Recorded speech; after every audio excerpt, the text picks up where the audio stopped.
What's wrong with you people? I mean, with the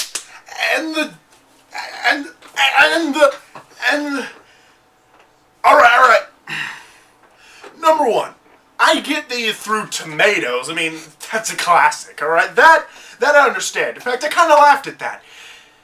And I also understand why you decided to cut my hair. I mean, it was curly enough as it is, and I don't own any money, so I'm glad that you decided to just do the work for me. But then there comes to the third problem. The only one that's actually a problem. You people stole my jacket! I love my jacket! I mean, now I got this undershirt black piece of crap, are you kidding me?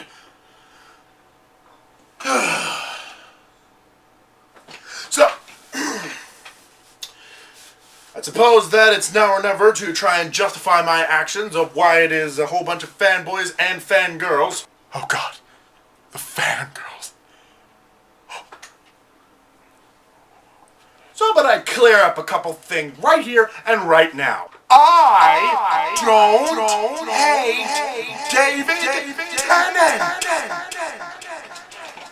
I mean, think about it. How could I hate a man who can play Hamlet? Am I asleep to say we end the heartache and the 1,000 natural shocks that flesh is heir to?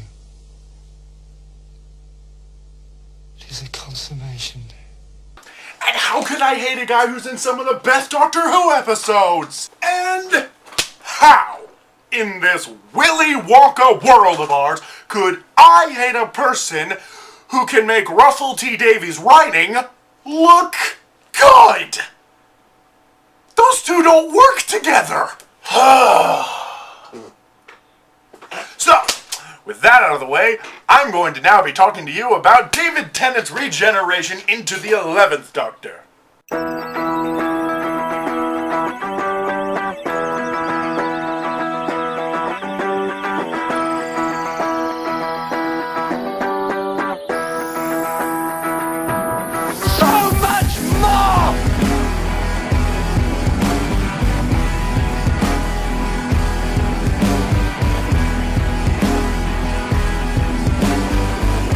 The 10th Doctor's regeneration into the 11th was actually the surprise ending at the end of Doctor Who, The End of Time. And by surprise, I mean smack in the face of every single fan watching. And for those of you that think I'm being unfair or uncaring to the Doctor or Russell T Davies' writing, how about I just remind you of one thing. The Master was dead, the Time Lords were dead, and yet, in the End of Time, they both come back! That's cuckoo banana pants writing right there! So it's only fitting that I should be allowed to make fun of it. Now I know what a lot of you are going to ask me is, but wait a minute, Dradix! You're suddenly talking about the Doctor's regeneration when you didn't even say how the bloody freaking hell he died! Well, you're right, guy that is twitching way too much. I take a whole lot of coffee, thank you! Well, you're actually completely right, Twitchy Tom. See, the reason the 10th Doctor had to regenerate was because he succumbed massive radiation in the sake of saving a friend's life. Well, first he whined a whole bunch, and then he did this. My reward. But it's not fair! Heroism. It's unfair. And then he sucks up all the radiation to save that one man's life. Now I know what a lot of you are going to say. Whoa, hold on there, Dradex. That happened before.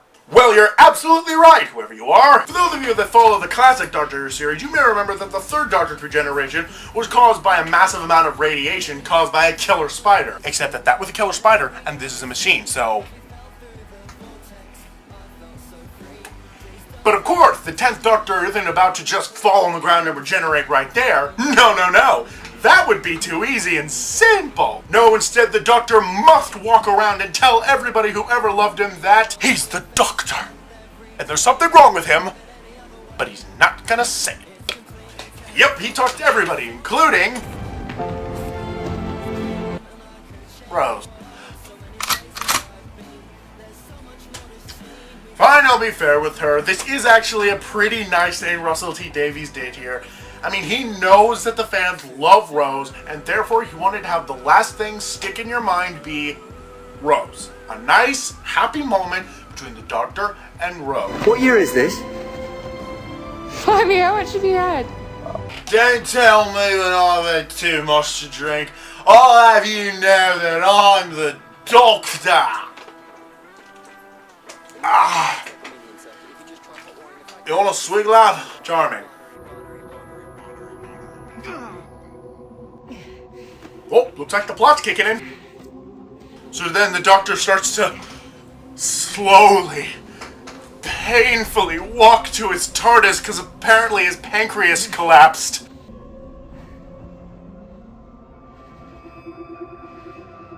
Oh, hi, Convenience Fairy. I didn't know you were working here. We will sing to you, Doctor. Really? Will you sing for the Doctor? Oh shit, I'm having dimension flashbacks! No, I don't want to be over the top and hammy!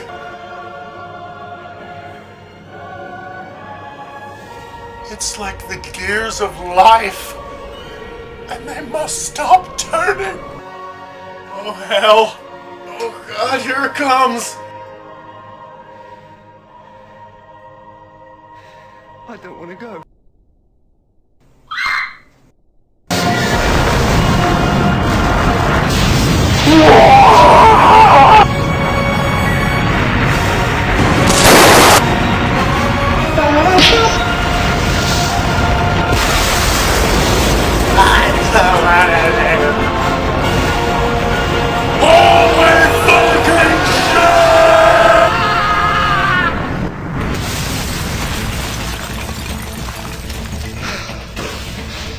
Legs! I've still got legs! Good. Okay. Proceed. Arms, hands, fingers, lots of fingers, ears, yes, eyes too, nose, and I've had worse, chin, blimey, hair. I'm a girl! No! I'm not a girl. No. And still not Ginger. No, you're not, sir. Something... No, you're not. I'm... crashing!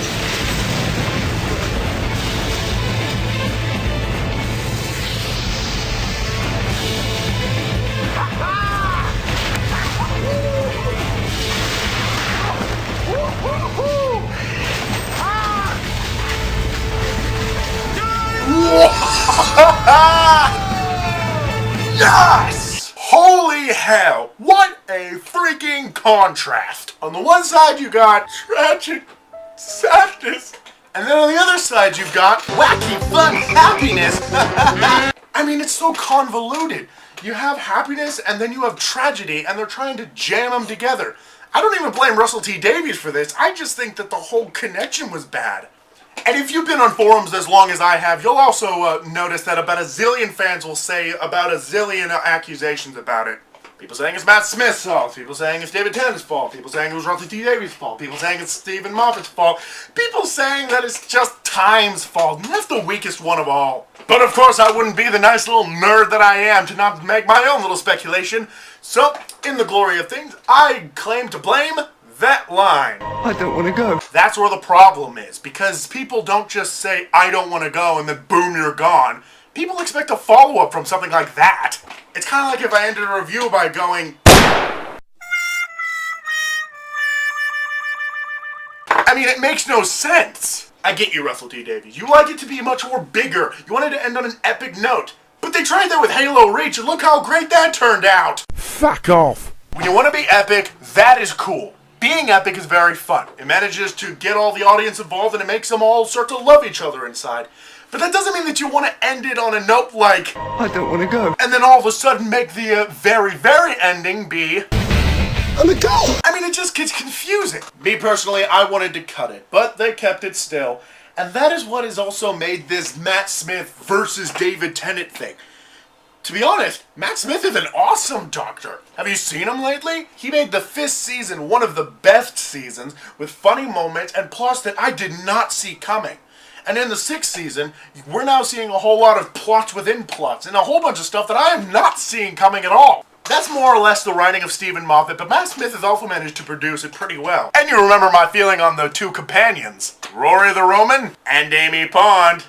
With an ensemble of an amazing cast, a great writer, and an awesome Doctor, the 5th and 6th season have been doing really well, and yet the people who are constantly hating on Matt Smith are blinded by this, saying that Matt Smith acting is what made the 5th season's ratings go down. No, I think that's just because you haven't been watching it.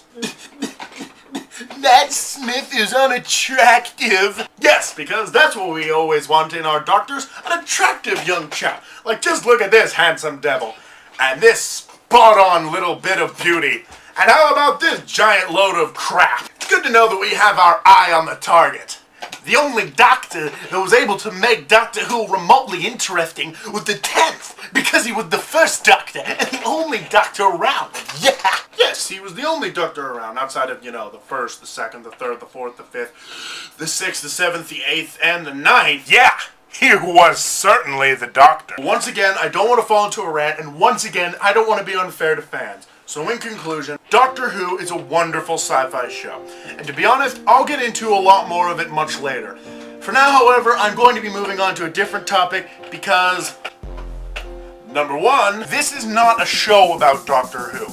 I have a whole lot of other stuff I need to talk about. I have a whole lot of other reviews I promised to do, by the way. And number two, the people who know this show is not a Doctor Who show, I don't want to overflow them with a lot of Doctor Who stuff.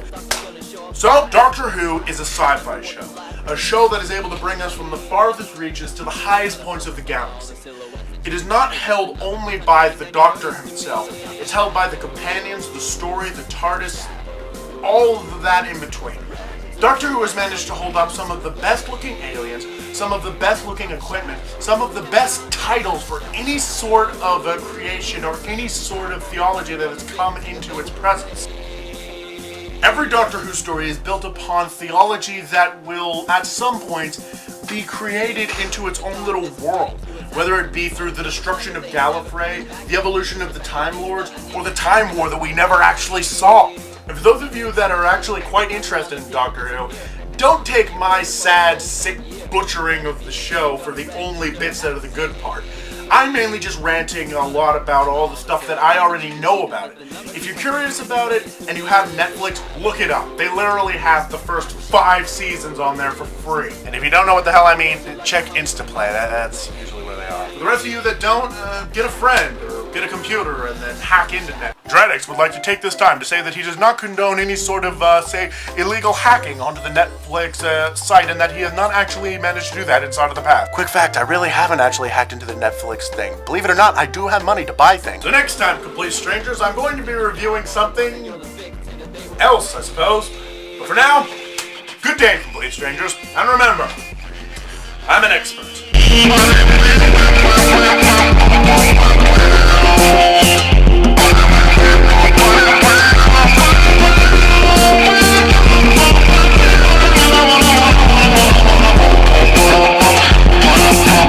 Carnivorous, aggressive armada, and they go by the name of the Fashion Arada.